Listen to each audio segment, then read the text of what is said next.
Right, so people have requested for a tour inside my wheelchair accessible vehicle. I'm just going to flip the camera around and show you all. Please forgive the mess, just because my dogs are chilling. Like, we've made changes to inside to make it work for us. So the dogs really found it uncomfortable and hated laying on the floor as it was. Really struggled to settle, and I think it's because of these metal rails along all across the floor. That must not be nice to lie on. So we've got 2 dog beds, one for Asker, one for Murray, and as you can see, that does the trick. Murray is behind me, I think, and we've turned it so that it doesn't get in the way of the straps. We've got Asker's and Murray's harnesses, so Asker's assistance dog gear. We just put them to one side when they're not in use. And Asker's settle mat and water bottle, travel water bottle, are in the orange bag, which we hang up there. The reason why there's a toy down there is because when I'm post-seizure, it's often a good idea to give me a toy like this that's very stable but very easy to maneuver and like multi-sensory, to get my arms moving, to help me recover the use of my arms more quickly. So I keep it down there so that it's always available no matter where I am, and also so that because I'm post-seizure I may not be able to speak, so I could just point to it or make a gesture with my head towards it to communicate that I want it if I've not got my AAC to hand at the time. And right now we've got the dog walking bag there. That's not always up there, but we need to walk the dogs today, so that's why that's there. Forgive the sun, very sunshiny. Driver's seat, passenger seat, and then this seat next to me converts into a changing table. I can't demonstrate this to you right now. We've strapped some things to the back of that, but that can easily be taken out as and when we ever need to have it laid flat. This thing becomes really long, and also because of the height of this, that won't get in the way of the dog bed when it's laid flat. But when it's not in use, it can be used as another passenger seat.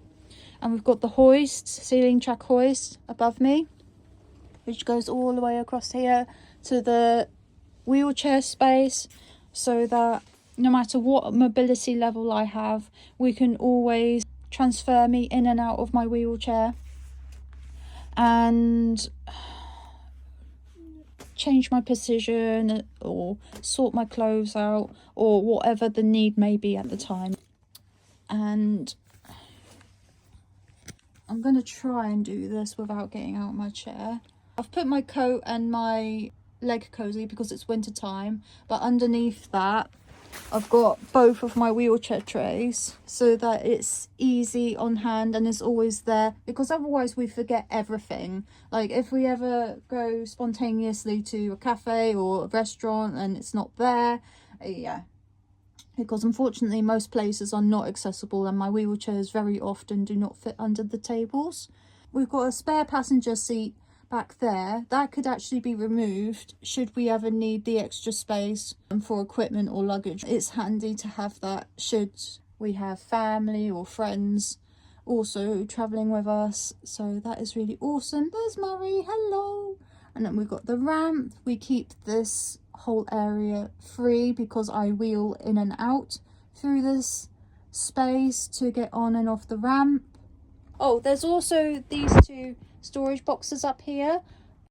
As you can see on this wall, there's 2 metal rings. We have been provided with a strap so that if we're going on holiday or long distance travel, we can actually strap equipment or strap things to this wall, so that's really helpful as well.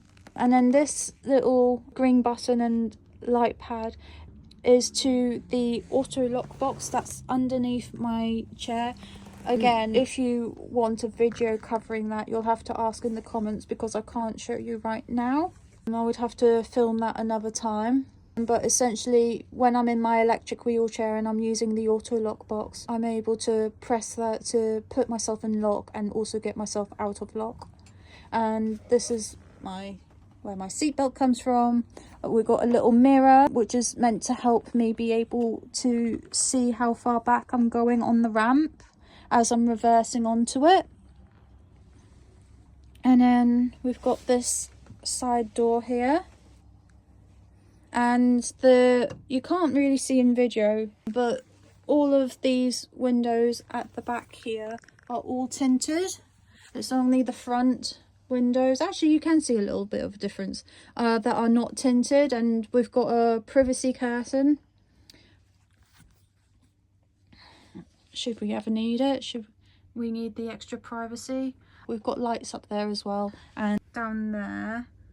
And then we've also got, we didn't actually request for this, but it's a real blessing that we've got it. We've got, you can't really see, there's like a heater vent at the top that works separately from the engine, which means that we can control the temperature inside the vehicle, which, even though we didn't request it, my goodness, that is going to be so helpful for my F&D, because as you know, temperature, both getting too hot and too cold, are both seizure triggers. So the fact that we can, if it's too cold in the winter and my body's reacting, we can turn that heater on, and even if the engine's off, we can have that on, and it will keep the temperature warm enough so that I don't go into a seizure. And equally in the summer, I don't think that blows out cold air, but we'll have to see and try that out next summer. But we have got aircon, which obviously blows out cold air, so we would be fine in the summer anyway. Oh, and that's the battery pack for the hoist. And I don't think I showed you, but I've got 4 of those strap points underneath my chair to secure my manual chair in place, because the auto lock box only works with electric chairs, it doesn't work with manual. So yeah, I hope that tour was helpful. If you have any requests for further videos or questions, or would like me to cover any aspect in further detail, please request it in the comments. Please be kind and respectful though, and I hope this helps anybody else to know what's out there, what's available, especially since this is a new model, and what adaptations can be made is really helpful. My wheelchair accessible vehicle is a VW Crafter, by the way, and I definitely recommend it for anyone who requires space.